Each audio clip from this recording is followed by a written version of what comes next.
Hey, God's amazing people, for this is the day that the Lord has made, and I'm rejoicing and I'm glad in it. I am coming on to just share with you something that's been on my mind. So it's coming from Numbers chapter 20, and just to mention verse 5, and wherefore ye have made us to come up out of Egypt to bring us unto this evil place. It is no place of seed or of figs or of vines or of pomegranates, neither is there any water to drink. Now, here is Moses, as led by God, led the Hebrews from Egypt and was taking their journey into the promised land.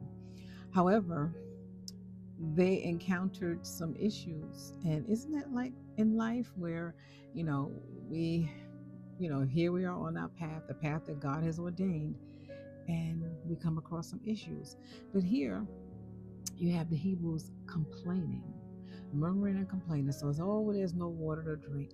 So Moses and Aaron leave the presence of the people, go to before God to pray on their behalf.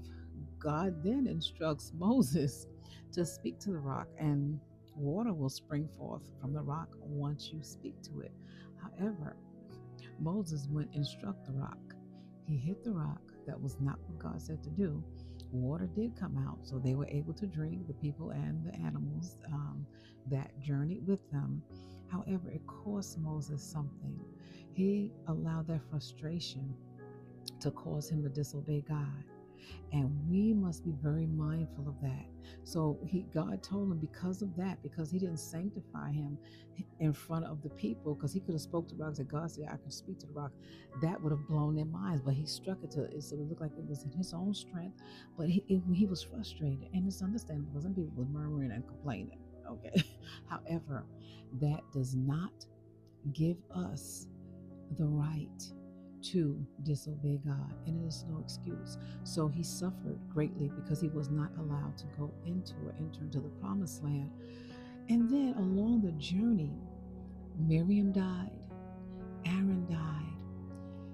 And so, just to encourage you that yes, the journey can get difficult. There will be seasons of wilderness, there will be seasons where there's challenges and problems.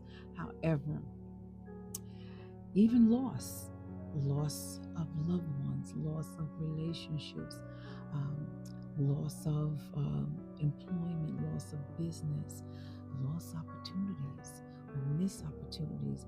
And it happens in life, but the point is that when going through those situations, use caution in what you speak, because when you speak